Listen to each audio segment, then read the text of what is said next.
माजी महापौर सुरेश अदगोंडा पाटील यांनी आज सकाळी आपल्या राहत्या घरी नेमिनाथ नगर सांगली या ठिकाणी गळफास लावून घेऊन आत्महत्या करण्याचा प्रयत्न केला।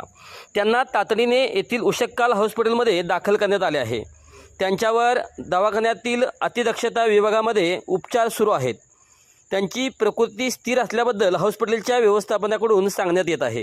या घटनेची नोंद विश्रामबाग पोलीस स्टेशन दप्तरी घेण्यात आली आहे। गेली 30 ते 35 वर्षे सांगली जिल्ह्यातील राजकारण, समाजकारण व उद्योग व्यवसायामध्ये प्रमुख चेहरा असलेल्या सुरेश अदगोंडा पाटील यांनी आत्महत्येचा प्रयत्न केल्याबद्दल सांगलीकरांना मोठा धक्काच बसला आहे।